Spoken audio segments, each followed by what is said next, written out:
It's really great to be back in Miami, and I know that all of the CoMotion community shares the excitement to be back here in this incredibly dynamic, important, exciting city for the 5th edition of CoMotion Miami. Now, the theme this year is the next wave, integrating innovation. And many of the panels and workshops over the next couple of days focus on precisely that, how to reap the benefits of new technology, of innovation, into the tough day-to-day business of moving people and goods throughout our urban regions in sustainable, efficient, and equitable ways. You know, innovation is not slowing down, of course, and I think our presence today here in this wonderful new AI center of Miami-Dade College is a reminder just how important innovation is. And it's also a reminder that, in my view, artificial intelligence, large language models, et cetera, will surely be ushering in a new phase of innovation in mobility going forward. It's going to be very, very exciting indeed. So I want to wish all of you great CoMotion over the next couple of days, learn, be inspired, make connections. On that note, I think it's fitting that I introduce and welcome Miami-Dade College President Madeline Pumariega. Madeline, come up to the stage to say some words of welcome. We're honored to be here in your campus. You've led the college since 2020, and in 2015, I think you were appointed Chancellor of the Florida College System. It's a great honor to be here, and thank you, by the way, to you and to all your team. It's just been marvelous. Thanks, John. Thank you so much. Good morning, everyone. Buenos dias. Happy to have you here at Miami-Dade College, right in the epicenter, I think, of innovation at our AI Center and our Business and Technology Innovation Center. I think, you know, CoMotion continues to evolve. The mayor and I were just talking, last year was at the port, today it's here, and it's fitting that it's at Miami-Dade College, because I do think, as we think about the future of urban transportation, the future of work, we're working with each of you to make sure that we've got the workforce for the future. When I think about how we've approached innovation at the college, and that work is led by our Vice President, Antonio Delgado, who has, I think, a great dream job, which is to think big for the college and build strong partnerships, and Pedro and the entire team. We really said, you know, AI couldn't be this silo at the college if we were going to make sure that we prepared students for the future of work, which is really right now only accelerated, you know, post-COVID environment. We had 500 of our faculty in 2021 go through AI training, and it was faculty in nursing and humanities and in science, not just the tech faculty. And so by 2022, we had launched a $100,000 fund for our faculty to be able to write grants and have them funded if they would just simply use AI in the classroom to enhance student success. And in academia, we measure everything. And I said, let's not go overboard in measuring, because we're measuring creativity and curiosity. And by 2023, we launched in Florida's first college credit certificate, Associates in Science and Bachelors of Applied Science in Artificial Intelligence. Today, almost 1,000 students are enrolled in that program. And that builds on what we did around cybersecurity, because everything tech and everything innovative requires this next layer of work as well, which is the cybersecurity aspect. How do you keep all of this infrastructure if you're moving to automation and you're really relying on tech platforms? How do we keep everything safe? And so our cybersecurity program just got a second designation by the National Security Agency. We're the first college in the country to have an Associate's in Science and a Bachelor's of Applied Science in Cybersecurity designated as a Center of Excellence for the NSA. And that's really important, because what it does for the entrepreneurs and innovators in the room, it builds a strong ecosystem of innovation, and it builds a strong ecosystem of investment. And I think in order for us to really continue to build on the success of CoMotion, everything that you all are thinking about, we have to think about three pillars: the innovation that many of you are leading in strategy. How do we also build the workforce, which the college is leading in conjunction with our workforce partners? And then how do we create the sustainability forward? When I think about where we've done great innovations, I think about our nursing programs and other programs in our STEM area. But I do think in transportation, it's been the slowest on innovation a little bit, and that's because of our own creatures of habit. You know, it's funny because you said we can just shuttle over 3 blocks away, and we'll have them, but immediately we think about that. But when I think about what's happening downtown and the work that the county's been leading to make sure, whether it's autonomous, but whether it's electric buses, and the work that really allows for us to continue to connect everyone in Miami-Dade County is really amazing, and the investments that the mayor and her team alongside the commissioners are making. So I want to thank you for being here with us today, and I'm looking forward to the collaboration and partnership that we develop in the next 2 days. And so thank you so much.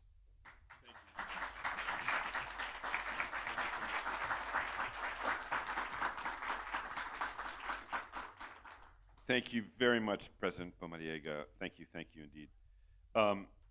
It's really my honor now that I introduce our great friend and supporter, Mayor Daniella Levine Cava, the mayor of Miami-Dade County, as all of you know. She is, in my view, one of this country's greatest and most inspiring urban leaders. You know how to conjugate innovation and equity. You understand the importance of better bringing together the rich tapestry of communities that make up this wonderful city, and also bringing them together, obviously physically, through extensions of the transit system throughout the county.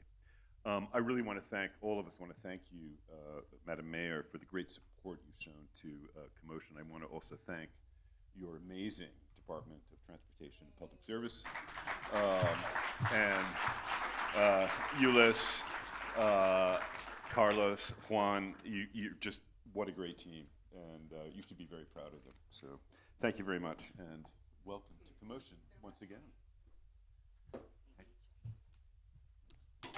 Well, thank you so much for that kind introduction. I like the use of the word conjugate, that I'm good at conjugating. I am a very good proofreader, by the way. That was really great. Well, it's always great. I've been with CoMotion 3 years running. It's always great to be with CoMotion. Thank you for the inspiration, and thank you to our Madam President for hosting us here today. As you say, very, very fitting, and so many great things, as you've heard, just a few that she's mentioned. So many great innovations that come from this college, and many in partnership with Miami-Dade County. I'm so very, very proud, including scholarships, future-ready scholarships, that have already helped. You have to give me the latest number. In less than a year, it was more than 400 who have been able to complete college degree free of charge, lest they drop out and not complete their education. So very excited for that, and many, many other partnerships. So I know you're going to have an incredible conference. You're going to have really great global and national leaders and thinkers and doers with you. I'm looking to see who I need to recognize. I know we're going to have Deputy Secretary Polly Trottenberg, who became my new best friend when she came to the airport and announced a major grant. I love that. Yes, and also Gabe Klein, who good friend and supporter of our Department of Transportation and Public Works. He's been a consultant to us, and we've been following his career. He's with the U.S. Joint Office of Energy and Transportation. Commissioner Eileen Higgins, who is commissioner for this area and is truly our transit lead on the Miami-Dade County Commission. Our chairman, Oliver Gilbert, as well a champion, will be with you. And of course, to Ulyss Cleckley, our great director, and his incredible team. And I wanted to shout out to Triple C. Everybody knows who's Triple C? Carlos Cruz Casas. who was the first one to lure me to CoMotion. I remember very well. Like, what is this? Okay, thank you.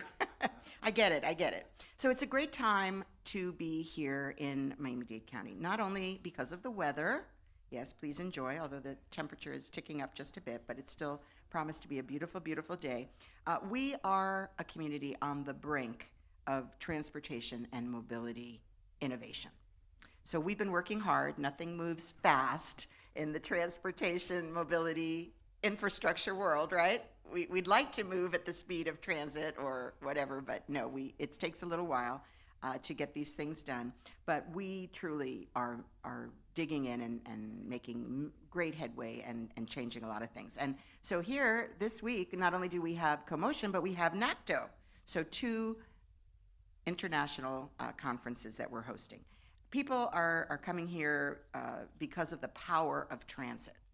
And, I'm reminded once again of my daughter, who is the true transit advocate. She lives in Washington, D.C., where it's very transit friendly and bicycle friendly. And she told me, Mom, fix it. So, she gave me a few directions like that. I tried. So we are working hard to increase our mobility and to make sure that it's clean, efficient, and innovative, and will move us into the future. As government leaders, entrepreneurs, and mobility professionals here, you all share this vision. That's why you come to CoMotion. And I can assure you that it is my priority as mayor for 3.5 years, and hopefully for another 4. This is not a campaign event, that I will continue to push into the future for improvements in transit. So getting around Miami-Dade County, those of you who live here know very well, is no easy feat. And somehow or other traffic has increased, which really I'm trying to understand. Maybe Euless, you know why. I'm thinking that it's because more is going on, so people just have to get around more to all of the great things, because we really haven't increased our population so much, although we have shifted to a wealthier population because the cost of living is high, and we've really had a little switch, which we're fighting hard to make sure that our people can afford to live here. That's a very, very key part of our work. We're almost 3 million people here in Miami-Dade County. We've got dense urban areas, we've got sprawling suburban areas, we have vulnerable coastline, and we even have open spaces and lots of ag land. So, there's a lot to explore. We are famously entrepreneurial and innovative. If you look at the Kaufman ratings, we've been for a long time, a lot out of necessity, and also people coming here with big ideas. And we're growing, and people are discovering the paradise that we call home. And how many of you live here? All right, how many of you wish you lived here? All right, that pretty much covers everybody, I think. Okay. So we do have an elevated rail system, the Metro Rail, which is really a great system. We, of course, would like to expand it. We have some plans afoot to expand, finally. We have our Metro Mover, our free fare system that you can get pretty much across the street. We have buses, and I'm very proud of our recovered bus network, and I'll tell you more about that in a second. So we know the only solution to traffic is transit. And so we have applied every possible approach, dedicated bus lanes, new bus routes, localized last mile solutions, etc. And in partnership with our local funding partner, the CITT, and I think I saw Javier. There he is. Yay! Thank you, Javier, for your leadership with our half penny and making sure that we're investing in the future. We're also improving safety. We unfortunately do not have a great record when it comes to pedestrian and bicycle safety, and that, again, my daughter told me fix. And right here in downtown Miami, you'll be able to see the network of protected and separated bike lanes that have been launched. So check it out right outside here. So we're investing in what truly fuels our future. We're converting our county fleet to electric, and we're building electric charging stations countywide. Some of that launched when I was a county commissioner, some of the infrastructure rules, and we're promoting transit-oriented development. I was very happy today. Check this out, ladies and gentlemen. Former State Senator Jeff Brandes, has a think tank that he's focusing on issues of housing and housing density and supporting densifying. I was like, way to go, Jeff Brandis. Bipartisan, I'm just saying. Okay, so we need to have smarter mobility. That's what the future holds. So we're taking bold steps, long-awaited promises that were made, and just months ago, we launched the Better Bus Network in partnership with the Transit Alliance. Transit Alliance in the room? Okay, you better be. Okay, you are our community partner in making this happen. So it was a community-led redesign of our Metro bus system after 40 years of status quo, right? And our transportation planning organization in the room, I know you are, because it's a great, great partnership. When I was running for office the first time, I said you have to have a PhD to understand who's responsible for transit. So many different agencies, overlapping jurisdictions. So I don't know, I'm almost there. I have to defend my dissertation soon. So our redesign has created more frequent routes for more people, getting people from A to B and to opportunity. So we're very pleased, and another component of it is Metro Connect. We have 11 on-demand transit zones. These have proven very popular and do supplement the fixed routes. So this is really incredible, folks. We are exceeding pre-pandemic bus ridership or transit ridership levels. And that is, I think, unique in the country. I don't know if anyone else can say the same, but I feel very proud of the fact that we've been able to persuade people that they should try it, you'll like it. And we also have secured a funding plan for all 5 priority corridors of our SMART program. So we're working hard on everyone's behalf to become more mobile. So one example, the South-Dade Transitway, not a train, we would like a train, but for now, bus rapid transit. It will be the only fully electric bus rapid transit fleet in the world. Okay, that's an applause line, folks. Okay, thank you. Just,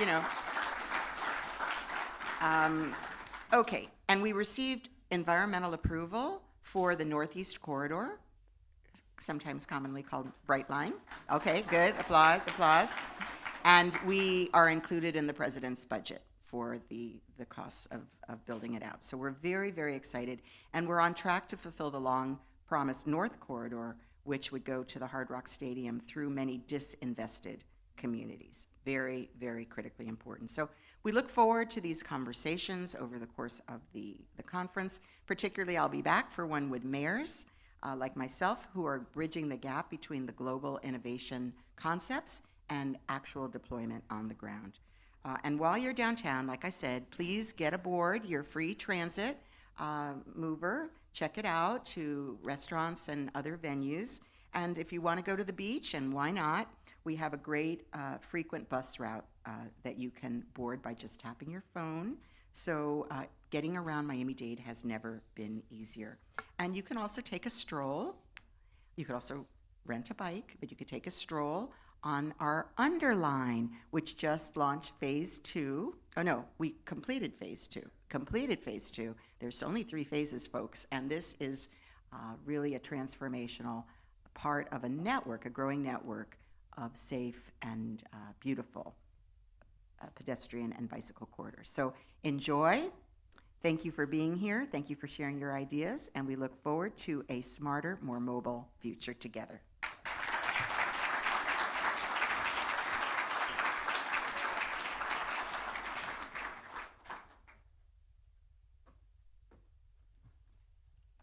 Thank you very much, Mayor Levine Cava, for your support and for being here today. We're so honored to have you and President Pumariega opening CoMotion Miami 2024. So thank you, and thank you also to all your team for coordinating this, because a lot of work goes into it. So thank you. And now, for our opening panel, The Future of Fundamentals, Navigating the Way Forward for Urban Mobility, I'm really happy to welcome on stage one of the mobility stars, let's say, Matt Dowse, the founder of the International Association of Transportation Regulators, and also one of the founding partners of Windels, Marks and Lane and Mittendorf. Matt, over to you. If we could ask our panelists to kindly come upstairs. Good morning, everybody. It's great to be here. Like Tim said, my name is Matt Doss. My claim to infamy is I'm the longest-serving former New York City Taxi and Limousine Commissioner. And back then, in the 90s and the 2000s, you know what innovation was for taxis? Putting credit cards in the back of the cabs. And Al Sharpton called for my resignation. I had protests outside my office, and we've come a long way because we got flying cabs, we got automation. You know, it doesn't come easy, but I'm actually here. First of all, I want to thank CoMotion for doing this and for including me. John, Tim, Anna 1, Anna 2, they have a great team, but I think what's important is since I left government, and I worked for New York City government for 20 years, 15 years ago, I've traveled the world, I've been to every conference imaginable, and I run the International Association of Transport Regulators, which is, you know, the taxi and ride-hail commissioners from all over the world, you know, and it's a very scattered, the mayor mentioned governance, that's a huge issue. There's like 1,000 agencies handling too many different things, and it stands in the way of innovation. And, you know, we are proud to partner with John. We swapped advisory boards. We're working very closely together. But I think more importantly is I've never been to a conference like this. CoMotion is really the only safe space where you can get government folks to let their hair down a little bit and talk about innovation. You know, either you go to a government regulators or a government conference and it's, ooh, you're a sponsor, you're the private sector, ooh, go sit over there. Or, you know, you go to a private sector, like which I speak at all these trade associations in the industry, you know, and they are fearful when a government regulator walks into their room. So congratulations, John, to you and your team for really over the last, you know, several years of breaking down those barriers to get stuff done for people. And I have the pleasure here of, I'd like to say that I'm not coming up from the farm team, but I'm a designated hitter for Alex Roy.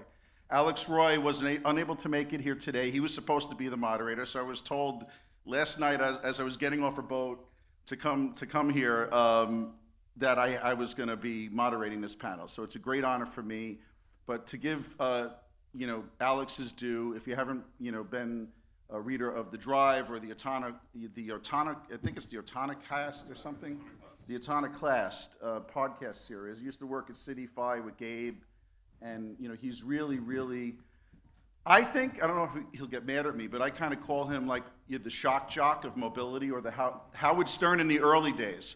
I'm going to tone it down a little bit. I'm going to be more like Howard Stern interviewing Joe Biden, our president, recently. So I'm not going to be as shocking as Alex Roy. But I do want to say that I guess my perspective is that I'll add to this panel is that, you know, Florida, don't take it the wrong way, is the 6th borough of New York. I'm a New Yorker. But now I am a Florida man. I have a place a little bit north of Miami-Dade. I was telling me I'm going to come south. I'm right over the border of Broward, I haven't been arrested for anything yet. But as a Florida man, I've been navigating these different valets and all this. I mean, it's definitely better than a lot of cities, but it's clear that a lot of more work needs to be done, Euless. So I'm going to, you know, it's tough. You know, it's just tough. There's no real perfect system out there, but the innovation down here is astounding. LA, Miami, that's why you're here, right? I wish the East Coast cities and New York had this same attitude towards public and private working together. And that's what this panel is all about. Our opening conversation, as Tim mentioned, is Future or Fundamentals, Navigating the Way Forward for Urban Mobility. And I think we're going to spend a little bit of time not just talking about what these very, very qualified people on this panel are doing, you know, in terms of innovation and bringing people together, meeting the policy goals of sustainability, equity, all that stuff, but, you know, even more importantly, is talking about the modes. You know, you have these nascent modes, you know, have new modes of transportation, flying taxis, automation, and bikes and scooters. You could say they emerged. Uber, which was kind of my nemesis for many years, because my big experience down here in Miami was fighting against Uber at the time. Now I've seen the light, and I think they're cool. Better leadership, of course. But I have to say, you know, what is the use case for these innovations? I mean, we're going to bring flying taxis around. I hope we can talk a little bit about this. You know, the people really need them. Who's going to pay for them? Like, and how do you strike that balance between Euless getting the stuff that's here to work, and where do we put the new stuff in, and how do we get buy-in for that? So without further ado, before I sit down and take a little bit of a breather, I want to quickly introduce the people that are on this stage who are making big changes. First, we have Ulyss Cleckley, who's the director and CEO, as the mayor mentioned, of Miami-Dade Department of Transit and Public Works. He's got a long career. He used to work with my friend, the mayor of Denver, and he also worked at an MPO, and his bio's online because he's done so much. He's worked at this is the largest Florida public transit agency. He worked in Denver. He worked at DDOT. He worked at USDOT and former president of NACDO, which is, I think, down the block in a couple of days, right?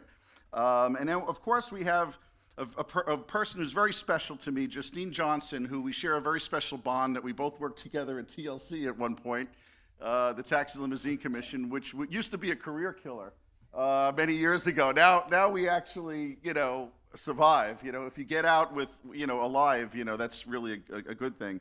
But I first met her when she worked on the Greenboro Taxi Project, which is really the first equity invention of trying to get the cabs to go to the outer boroughs, where low-income folks are. And Mayor Bloomberg is the one who pushed it. And after I left, she came in and made it happen.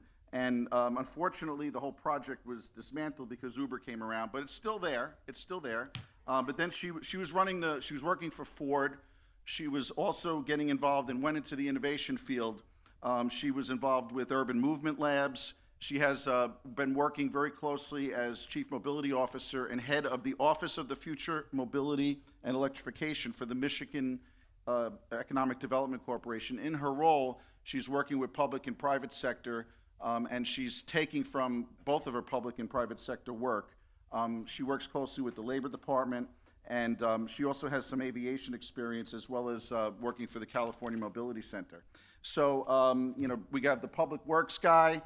We dubbed her, and she consented to this, the queen of multimodal mobility for Michigan. And then we have the bike guy, Chris Bruntlett, who is the international relations manager for the Dutch Cycling Embassy.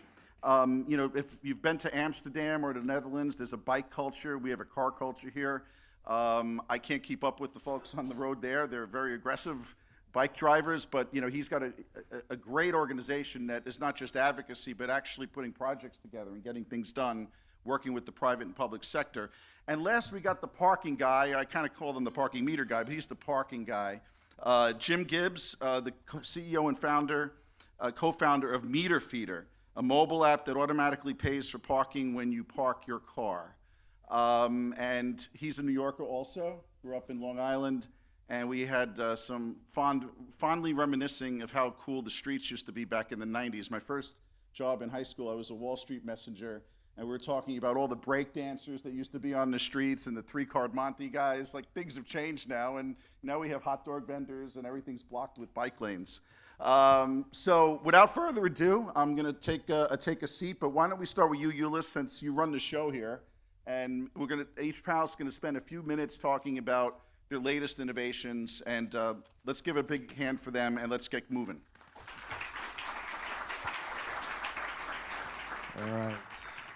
All right, good morning, and truly appreciate everybody coming out today, and welcome to Miami. I have to warn Matthew about the label of Florida man. I don't know if you guys know about this. Like, the craziest people in the world are from the state of Florida and the Bronx, so be careful with that. So I'm Ulyss Cleckley, I'm director of DTPW, and before I get started, I just want to recognize our DTPW staff that's in the audience. If you guys raise your hand.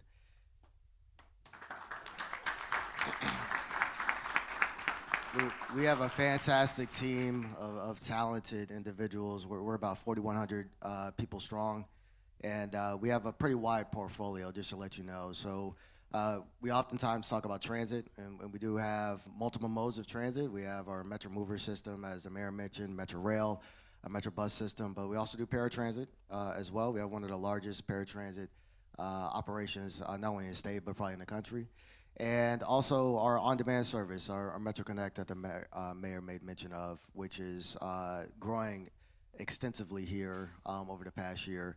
And we have some additional services that are coming online called MetroLink that will be able to put us in a position to close some of the gaps that we've been able to identify as we've made improvements to our bus network. So So that's the transit side, but then we have the public works side. We have over 3,000 signals, 9,000 lane miles of roadways. We have 200 some odd bridges.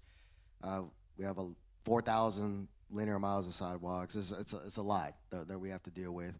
And it's all interconnected, and the way in which we are approaching our transportation system is to make sure that for whatever project, service, or program that we develop, that we're truly creating a safe, clean, efficient, and well-connected transportation network. And so we're focused on this, and all the people that raise their hands there every day coming into to work hard to make sure that we're meeting our vision of being the world's best provider of transportation options. So in order for us to do that, we are making sure that we're being innovative. We actually won a $2 million grant from USDOT as a part of the SMART grant program. That's to take a look at making sure that we manage our curbside much better, to solve some of the delivery issues, but also even test out different types of ways to move freight and cargo here in Miami-Dade County. I think, Carlos, don't we have a bike that's somewhere around here that's in the back? So we do have a cargo bike. We're entertaining that as an option. That's an old type of technology, but it's a technology that can make a true impact here today. We have our advanced, our ATMS project, which is really focusing on making sure our signals are much more updated and advanced, and we get to a point where we can manage traffic better. We're doing a much better job in collecting data to make sure we're making the proper decisions. And there's a whole host of different types of new technologies that we're starting to integrate into our system. Everything from mobile ticketing options to the other services that I mentioned before. So in order for us to be able to move forward and meet our goal, we have to do it in conjunction with the industry and make sure that we're integrating technology into everything that we do. Well, we love South Florida so much. We actually, ITO, we're doing our conference, so thanks for hosting it. Raul and Carlos, we're going to be doing our conference in October. And, I should have clarified, I'm not just from New York City, I'm from Brooklyn. So Brooklyn's right up there with the Bronx, right, Kamel? So Florida man is a piece of cake. Okay, Jim, so let's talk about parking and apps and all that stuff. How do you pay? How do you play? Oh, okay. So the funny thing is, because when people start talking about apps, like, what is this, 2008, So the best way to think about meter feeder is, super easy to pay for parking these days. You just pull up to the curb, pull your phone out, and tap a button. Now, let's close our eyes and make pretend we're a last mile delivery, right? And you have to deliver one package every 3 minutes on average. You're not going to put quarters in the meter. You're not going to look for zone numbers. And, that's one of the reasons why FedEx, UPS, and other delivery companies consistently get about $120 million in parking tickets every year in New York City. So we come along and built an integration in with the telematics into those fleet vehicles.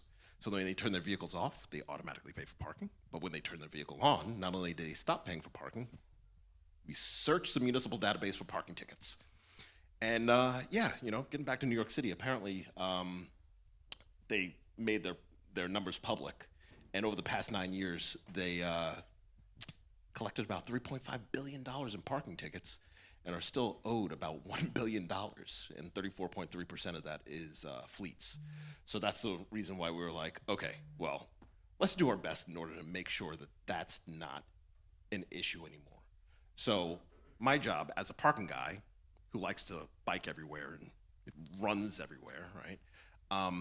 It's my job to make sure that people like Ulyss has the money to pay for stuff. Because if people aren't gonna give up their cars, the least we can do is make sure that they're paying for it, and when they pay for it, we have the ability to take that money and use it towards the common good and mobility for everyone. Hallelujah. If you could just have an app where you don't have to do anything, your just phone is on and you can just park and honestly, I think the system is broken, not just in terms of where people park on the curb, and that UPS and FedEx and all these companies have millions of dollars in outstanding tickets and they negotiate. The whole system is crazy, but honestly, most places I go when I park, it is complicated. You got to download an app. I guess I'm getting spoiled here, but it would be great if you could just turn on your phone, and it knows where you are, and everything just goes seamlessly. So if that's what you're doing, I think it's awesome. I was about to say, even one step further, we're building inside of the fleet vehicle. So then, like, there's no need for an app at all. Okay. So even if your phone dies, you're good. Cool. Well, I'm going to turn a little bit. Well, I'm not going to get Drew Barrymore on you, don't worry. Chris, let's talk about bikes. Well, let's talk about livable cities, because I think you referred to me as the bike guy, but I think part of our message is it's not cycling for the sake of cycling. It is cycling as a tool to create more livable cities. And that's the privilege I have with the Dutch Cycling Embassy, is to share 50 years of best practice of knowledge and expertise from a country that gets a lot of things right, but it was very much a political decision that was made. You know, you mentioned you have a car culture here. Amsterdam has a bike culture. It wasn't always that way. It wasn't always destined to be that way. This is a culture that is built around infrastructure, a lot of which has been built, you know, a lot more recently than people realize. And you know, we are a nonprofit foundation, as you mentioned. But we work in a variety of different ways with the public and private sector in the Netherlands, municipalities, universities, consultants, sharing this knowledge and expertise with cities around the world. And last week I was lucky enough to be in Broward County. We did a workshop with the MPO there where we brought 2 Dutch engineers to sit down with their staff and look at some of the challenges they're facing through the lens of well, network planning, intersection design, combining cycling with public transportation, and getting them to think about what a more walkable, bikeable, you know, transit-rich Broward County looks like in the next 5, 10, 15, 20 years. And then inversely, we do a lot of study visits where we're bringing groups of decision makers to the Netherlands. We have a large group coming from Miami-Dade County in 2 weeks of about 30 to 40 mayors, commissioners, heads of departments of transportation, and they're going to see firsthand what cities like Rotterdam, Utrecht, Eindhoven, and maybe not the center of Amsterdam is the best or most relatable example, but how these cities have applied these principles and best practices and how they could be translated and adapted to a Southeast Florida context. And, you know, I hate to say it, and I'll call out the elephant in the room here, but, you know, a lot of these innovations, and I love Jeanette Sadekhan, I used to work with her, she was wonderful, but the reality is that we stole a lot of the ideas from Amsterdam and from South America, you know, including not just bus rapid transit, but, you know, the whole bicycle movement and that type of thing. So I commend you guys. Amsterdam's a great place. If you haven't ridden a bicycle there, make sure you practice first, because if you don't ride the right way or fast enough, you're going to be like called out like the tourists on New York City streets. We should have like a separate lane for them because they're all just like looking up. So you got to be careful in Amsterdam, but it's a great, you know, it's a great testament to a lot of the policymakers, and I'll give NACTO a little bit of credit on this. You know, they've really started to work that into the system, but it has limits, and we're going to get into that in a minute. So Justine, okay, the queen of all multimodal innovation, tell me a little bit about what we're doing in Michigan. And I don't know if you have a favorite mode or not. We'd love to hear what it is. I do have a favorite mode. So good morning, everyone. Buenos dias. My name is Justine Johnson, Chief Mobility Officer for the state of Michigan. And one of the fun things I always like to start off with this conversation is grounding us in the term of mobility. I think if we probably asked everyone in the room, we might all say something very different.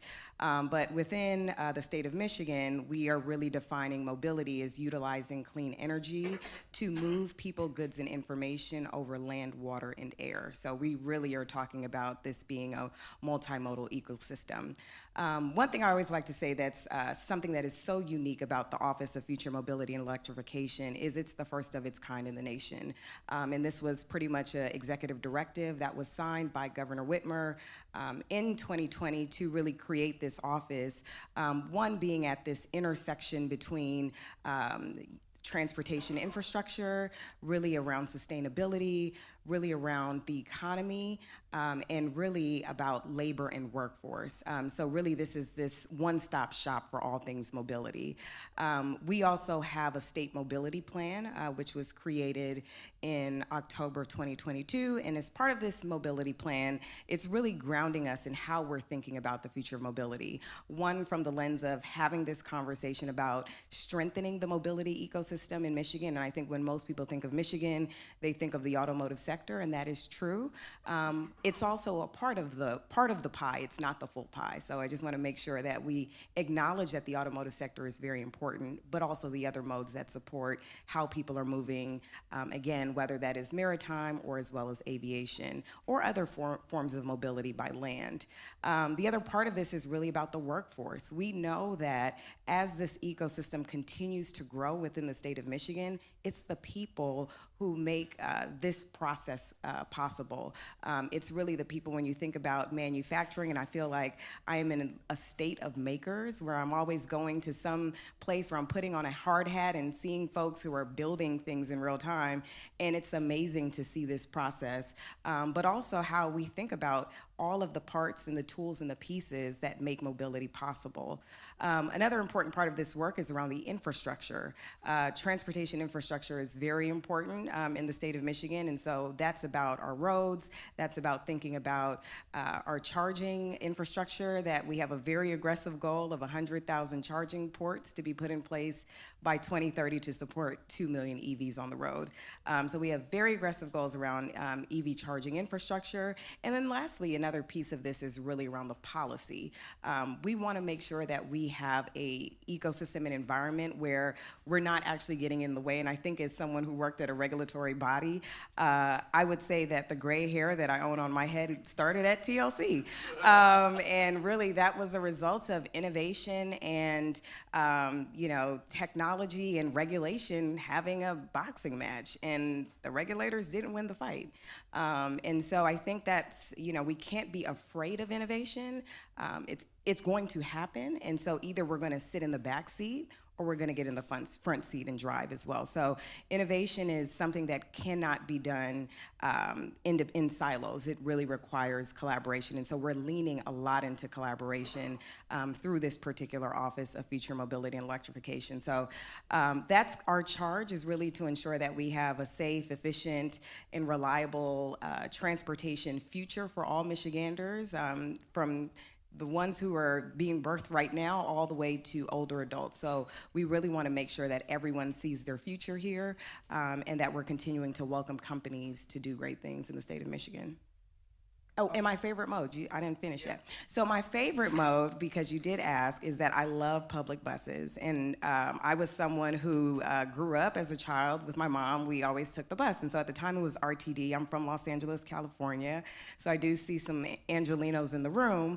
But at the time it was RTD. And so we literally would go to the post office on Sundays and get our or Saturdays, and get our tokens and ride the public bus. And so not only is this important to the conversation of social capital that is built, but also it's a way in which we're all moving around, and it's a way in which we're getting to school and to work and to home and to all these other places. And so I love the flexibility that buses provide, so that's my personal favorite. You didn't say taxi, so... I wore the color. I wore the color You didn't today. say green taxi either. I wear the yellow. But actually, this is a real interesting experiment. I can't think of a better person to lead this agency. We're going to be watching very closely. But what I love, not just about your experience, but about this agency, is that labor's at the table and workforce. Because when you talk about equity and you're talking about these issues, first of all, we need to spend more attention to the people, not just the passengers that are using the modes and where they work and if they are working from home and where they're going and what they're doing. But too often, like the Labor Department and these issues that impact mobility, both the future workforce and the current workforce where we are very complicated. Since the trucking industry went to independent contractors, taxis followed. Everybody was looking to get blood from a stone, make a better margin of profit. But the blue states versus the red states has played out in a way where you really can't be an independent contractor as like an Uber driver anymore. In a lot of it becomes very, very difficult. And having that part of the mix as automation comes and new jobs are created is so important. So we're going to be watching it very closely. But I can't let everybody else off the hook. So why don't we come back this way and tell us what your favorite mode is? Or we could do like a Maslow's hierarchy of modes if you have more than one. Like pick the one at the bottom that's your favorite or the best one. Obviously, we know what yours is, right, Chris? Controversial opinion, I actually spend the vast majority of my time walking around because I live in Delft. It's a very walkable city. I'm a kilometer from the city center of the train station. Sometimes it's just easier to get on foot. And this misnomer that Dutch cities are actually bad for walking because they're good for cycling, I think deserves challenging. Yeah, so I do have a bicycle, but I don't use it as often as perhaps people think. Okay. Jim, what's your favorite mode? So this is a little bit unfair because I have enough kids to consider my van mass transit. You have a micro transit family vehicle. Yeah. So Okay. yeah. Do you charge them? For I was about to say, yeah, they're starting to write software, so somebody's got to take care of daddy's backlog, you know. But yeah, I usually walk and jog places that I need to go. Like if I'm just gonna go get groceries and it's like a couple blocks away, I'm gonna be walking. But yeah, like I can't do that with my multitudinous number of children. So unfortunately, I am that big old van that's driving down the street. it's a personal motor vehicle, but it's still you're sharing. It's shared mobility. It is absolutely it's a 15-passenger van. I don't fill all of them. But it is a 15-passenger van just in case they want to bring their friends. You listen, by putting you on the spot, or I know what you're going to say. Move people, right? Yeah, a lot of people. People, trains. and my favorite mode is all of them. Okay. So I Are you can't running pick for office? one. You're, 100%. When the mayor leaves, what's going on? But yeah, so just to piggyback on that, I mean, this is something that we are very much focused on here within the county, and we actually are doing the first ever countywide transportation master plan. It's amazing that we've been around this long and haven't had really a guidepost and a North Star for what we want to try to achieve. So in that plan, where we've been working on that plan for maybe a little bit over a year, doing a lot of outreach to a lot of municipalities and the like, and learning a lot. And so that document, that plan will be what we move forward with in terms of the types of projects, new innovative approaches to how we're delivering mobility services and the like. So I'm excited about that, and I think it's going to be a huge benefit for not only county, but also all of South Florida as we continue to expand out all of our transportation options. So I'm not going to pick one. I like them all, to include walking and biking, and every now and then I try to bike to work. That's okay. You like a little variety. It's, I mean, I think we're all the same. I mean, my preference is luxury limousines. Don't kill me. But I mean, it's the only truly profitable form of transportation that's not subsidized. It costs a lot of money, but it's great. They're dressed up, they're taking your luggage, everything is, but I have a scooter, I have a bike, I do it all. So Alex, I promised Alex where I would ask this question. We'll start with you, Ulyss. I'm not going to say it exactly the way he asked me to say it, but and I'll say I don't know if is Scott Coolby here? I don't know if he's here. Scott, can I tell that story about the Tiger grant? Okay. All right. So I was hanging out with Scott from SDOT last night, and we were talking about this question, which is, what is like the craziest thing, like as a government official, that has somebody comes in, and sometimes people have good technology with bad business plans, bad technology with good business plans. Like, can you think of like a scenario where someone kind of walked into your office and you're like, that's crazy? Because Scott reminded me that back in the day, he applied for a Tiger grant with USDOT, probably was it the 2000s maybe, and he walked in there saying, I want to have an e-bike share system, and they looked at him like he was crazy. And look where we are now. I mean, we got e-scooter shares, e-bike shares, sometimes these crazy ideas, shock people and rub them the wrong way. But sometimes they plan out. But I don't want to say that the bike share system, when it started out, was an easy lift. It was highly subsidized. It was controversial. It did not make money. My former boss, Bloomberg, had to buy it out and arrange for a buyout of, Motivate, and then Lyft bought it. So, all these subsidies that are floating around out there. But like when you have innovators coming into your office, right? You set up a meeting, their lobbyist shows up. Can you think, Ulyss, of maybe a good war story where you just thought someone was completely off the wall, without naming names? Sure, that's that's an easy question to answer. So, one, I would say you have to be open, right, to innovation. And so sometimes you might think that there's a solution yourself. However, if you're not open and allow the industry to challenge either your solution or your thought process, you might be missing an opportunity. So I would say there's never an instance where you should be in a posture where you're saying, okay, you don't want to talk to somebody because you're not either familiar with that idea or you may not think that idea is a part of the mix of solutions that you're looking for. So no idea is a bad idea. It just depends on the timing and how it's developed and how it's implemented. And it's interesting that you say, and you called out Scott. What's going on, Scott? So I got a story. And Scott, you know exactly what I'll probably say. So there was a time back when I was back in Denver, and Scott and I go way back in the DC days. And Scott calls me on a Wednesday before I believe it was Memorial Day. And this is at a time where it was a lot of excitement around scooters. And so Scott calls me and says, hey man, in 2 days, the company I'm working for, we're gonna drop 500 scooters in Denver. Didn't talk to us, didn't say anything, didn't get a permit, didn't do anything. I said, Scott, you've got to be out of your mind. So we had some good banter back and forth, and I said, hey, well, let's try to figure out a way to work together.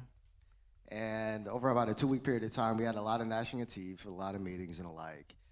But what happened out of that, even though they came in and they broke the law, and we ended up finding them, we worked together to develop a program, which really became one of the hallmark programs, I think, in the country in Denver, where we figured out a way to work with the operators that came in, the scooter companies, developed a pilot program, massaged it, but we got to a point where they're actually paying for the use of the public space that we're giving up to them for their particular operation. And we ended up having, I think, one of the largest programs in terms of the number of scooters as well as the number of scooter rides. So that was an example where I was highly perturbed of the fact that we had to deal with this issue, but we were challenged by the private sector. And at the end of the day, the final deliverable and the outcome was one that was beneficial for all the riders in Denver. And again, I believe it's still in existence today. So well done, Scott, but you still owe me a drink. And it's also timing and circumstances too. I mean, we forget very quickly that before the pandemic, this scooter thing was like hot potatoes. I mean, cities were fighting. There was all sorts of crazy stuff going on. And then when the pandemic came, it's just like became normalized and people just started doing it. But Jim, why don't we turn to you? So you're probably the guy with the crazy ideas that goes into the government offices. So what was your first meeting like where you're talking about just making parking simpler? Like, was it like, yeah, we heard this before, or? That's funny. So first, I'd like to say, hi, Scott. I mean, I feel like I'm Jim.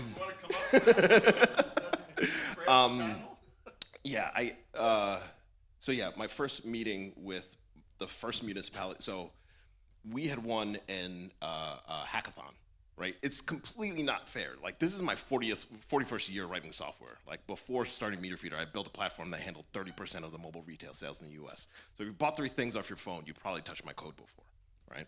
So all of a sudden, I enter a hackathon with my coding partner for 25 years. And clearly we won. 300 people entered. We ended up winning. Wiped the floor with everybody. So we take that to the Pittsburgh Parking Authority. And we're like, hey, we no payments. We have this, that, the other. We should talk about using an app to pay for parking. And he immediately said no, right? And this was back in 2015. They bring the procurement person in the room? They didn't even bring the procurement person in the room. So one of the things that I ended up... Or a buzzkill.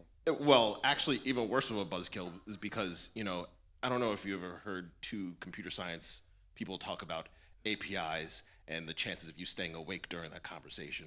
But at the end of it, I always as soon as they fall asleep, I just go, so I'll be sending you a contract later on, and it wakes them up right away. So what we ended up doing as soon as he said no was we realized where he lived. They had paid parking there, so we sold that municipality and every single municipality on his way to work so that he would consistently see us wherever he went. And, especially after the first one, which was kind of weird because they do handwritten parking tickets. And I didn't realize that they didn't have digital parking, so then parking enforcement. So that's when I turned around and said, oh yeah, use our parking enforcement. And that's how we got into the parking ticket game. And that's, you know, that's probably done by design. It's like going, has anybody ever been to Katz's Deli in New York? All right, so like it's pretty easy for them to actually get a, you know, like an actual cash register with the receipt, but they insist on writing everything down. And 9 out of 10 times it's like wrong, and they're charging me for something. So you got to be wary of that. So Chris and Justine, I'm going to change it up a little bit. Alex and I were chatting late last night about, you know, different modes, these emerging modes, which, you know, is what this session's about too, the nascent modes, the ones that are sort of here but not fully developed, you know, like flying taxis and flying bikes maybe, or I don't know. You know, like it's, every mode is not, even though it's an ecosystem, and I think we can do a lot more with public transit integrating with private vehicles. I always felt that there was a big silo between the TLC world and the bus world and public transit. We're starting to see that change a little bit. But I'm just wondering, you know, and we could throw electrification in here too as well in terms of infrastructure. When we're talking about different modes for different people and planning in a city, you know, like, microtransit, first and last mile taxis, flying taxis. What's the use case for that? Where does that fit in the overall scheme of things? And how should it work within the ecosystem? You know, because there's some people out there wondering, you know, what do we focus on now? Do we focus on making the roads and the streets and the rail and the buses better as a priority, as opposed to making sure that there's a bike lane in every community? What if people don't want bike lanes? What if nobody in West Palm uses a scooter? Should we really be focusing on that? Because I think the limits of, you know, multimodal activity is where do you put stuff that works and doesn't work? And as a transportation person in the mix, whether you're an advocate or in your role, Justine, when you're looking at the different modes, what's the rationale, and what should policymakers and the government be doing with working with innovators to try to put the right modes in the right place, and hopefully they won't lose too much money? You want to go first, Chris? Sure, I'll go first. So I would say, you know, one of the unique things about the office, we do have a funding platform called the Michigan Mobility Funding Platform. And I say that's very unique, again, because we're working specifically with those high growth companies. We're working with early stage startups. We're working with the companies that are in the cradle, and our goal is to get them to that brick and mortar state. But that being said, to your point, how do you know which one goes first, and what, you know, how do you prioritize some of the topics and the issues? We do focus a lot of our work on piloting. So we do have essentially funding that's available for real world deployments or for piloting within a test site. For example, we have the Detroit Smart Parking Lab, right? And so this is one particular location where you'll see connected and autonomous vehicle parking happening. You'll see air quality monitoring that's happening within a parking setting. You'll see static charging pads put in place to charge vehicles without actually having to use a charging port. Is it adopted all throughout every parking lot in the state of Michigan? No, but it starts there. And it starts there, and we have these conversations, especially with elected officials, to demonstrate that here are some of the opportunities as it relates to parking innovation. We know that we're going to see a lot of changes, especially at the curb and what we traditionally know as a parking lot. Can it do other things? And so I think these are some of the ways we're pushing ourselves to ask that question. We have a partnership with the Gerald R. Ford Airport. We have a program called FLITE, F-L-I-T-E. It's a long acronym, Ford Launchpad for Innovative Technology and Entrepreneurship. That being said, the thing about FLITE that makes it so exciting is that we're now having conversations with the FAA, essentially to say, one, we have technology that's being deployed in the airport and as well as on landside and parking. So we have an autonomous wheelchair company that has received funding through FLITE, and it's the first of its kind, right? Where we're saying, this is so interesting, how might we deploy this type of technology to other airports in the state of Michigan, but even broader throughout the United States, especially when we think about providing more equitable services to people who do use wheelchairs. How do they feel like they can travel without having a separate experience from anyone else? And so this type of technology allows us to have that dialogue and conversation about what the future might look like. We're doing the same even on the maritime side. We have a DC fast electric vessel charging station. Why is that important? Because we have 20% of the world's fresh water in the state of Michigan. We should be thinking about maritime operations. We should be thinking about the job opportunities that go along with that, but also how that still connects with our broader goals for reducing emissions throughout the state. And so we are literally, in many ways, this not just a playground or sandbox, but we're saying, test it out here. Let's see what can happen, and let's figure out ways in which we can expand this technology to other cities within the state of Michigan, but also even what that could look like broader throughout the rest of the United States. You're like a government incubator in some ways. Yeah, we are. You know, and that goes to the point, I guess Alex and I were trying to make this point that, you know, ULIS is agnostic on the modes, right? You know, I could just see the press conference being held, you know, you're supposed to be getting the trains here on time, and what are you doing with these flying taxis? I mean, so having a separate, from a governance standpoint, having a separate entity that's testing these things out, hopefully with a easier procurement process, where you can kind of like, you know, go straight to a demonstration and that type of thing. That, you know, that's a great use for an economic development corporation, because cities have been doing it years, and they mostly get a bad rap because they give tax breaks to developers and stuff. But like using an economic development corporation for mobility is just, you know, right on. So kudos to you and to the governor. Chris, we're running out of time, so let's kind of end with this. Bikes, not necessarily known to be, whether it's a bike share system, a real good profit margin there, seems to be subsidized. What's the future of bikes in the ecosystem? Does everybody need a bike share? Does everybody need a bike? What do we do with people who have disabilities? Like the movement, I feel, is like hardcore. Like I would walk into like a particular room with transportation alternatives, and if I mentioned the word car, I think they'd probably like, you know, take me into the room, and they would like imprison me and wouldn't let me out, you know, because, you know, the bike movement has such an anti-car feel to it, you know, but cars are here, they're kind of like cockroaches, they're gonna be around when we're all gone, so why not figure out how we could like control them? So like, where do you see the future of the bike movement in terms of the ecosystem, public transit? Should it be in every community? Should everybody have one? Should we have them everywhere? Yeah, well, I think the mayor started by saying, you know, the only solution to congestion is public transport, and I would preface that with saying yes, but good public transport with great first, last mile connections, including walking and cycling. And I'm not here to tell you every trip should be made by bicycle, but it can fill a gap and provide this role in combination with a fast, frequent public transport system that can replace a lot of car journeys. And there's still this amazing statistic, half of all the car journeys in the United States are under 3 miles.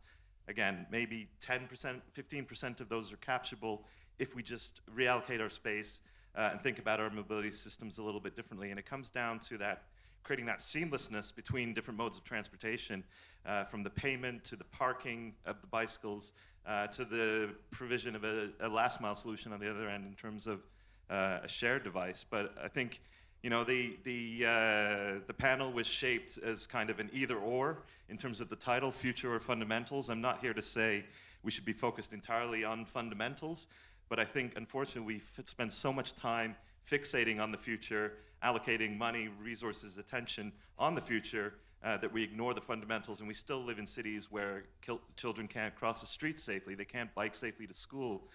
We need to be able to do both and be able to do both well. All right.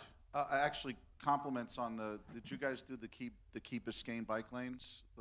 That's really, it's really well done. And, you know, I forget which city I was in, like Austin. Like, I don't think all bike lanes are created equal. Like, I could tell you that, you know, I grew up in Marine Park, Brooklyn, but I lived most of my life in Bay Ridge, which is right across from Staten Island. And, you know, there's like a guy fishing, and my biggest fear is like having someone hook my ear because they're like, I'm trying to ride my bike or scooter, but there's fast bicyclists, there's slow bicyclists, there's people walking. I've seen some really cool stuff, like I think it was a park in Austin where they had like a slow bike lane, a fast bike lane, and a place for people to walk. And I think segregating those is important for safety, you know, because now you're seeing like the people with these scooters and these motorcycles and all these crazy devices floating on there. So Euless, why don't we end with, you know, what's your plan for managing all these things together, and what are we going to see next in Miami-Dade? Sure. So the mayor made mention of a significant opening of phase 2 for what is called the underline. This is a perfect example of really how to integrate transit along with walking and biking options as a way to move people in a very efficient manner and in a respectable way. So basically the underline, and hopefully folks who are here that are going to stay the week that go to NACTO, we're definitely showcasing this project through one of the workshops. And we opened up phase 2, and we just broke ground on phase 3. So underneath our elevated Metro Rail system, the entire system from downtown basically to Dadeland, you'll be able to experience a pleasant walking and biking realm that is a space that we've been able to activate underneath a woefully underutilized piece of infrastructure underneath the guideway. So that's a fantastic opportunity in merging public transportation along with walking and biking. We're looking at other options throughout the county. We actually did some most recent quick build projects where we went out and installed additional bike lanes and barrier separated bike lanes and the like to create some connections and gaps where that existed. You mentioned the Rickenbacker. The Rickenbackers is a fantastic opportunity for us to improve the cycling experience across that piece of infrastructure, and we're doing some improvements there. And we have a goal of expanding out our bike network to make sure that we're connecting people not only throughout the county, but in individual municipalities as well. And so we are faced a little bit with, I would say, additional requirements when it comes to making changes to travel lanes for non-vehicular purposes, and we're going to be working through that. But at the end of the day, you know, biking and cycling is an option that we need to be able to provide, and our infrastructure needs to be in a position to make sure people can get around in that mode in the safest manner possible. And I would say somebody that does bike around a lot, yes, it's hot. However, the terrain is fantastic. It's flat, and you can get to where you need to go and just bring a change of clothes. Well, bye-bye Broward. I'm coming to Miami-Dade when my lease is up. But let's give a big round of applause to our panelists. Hope you enjoyed the show. Thank you. And I think we're back on time almost, right? No? Sort of.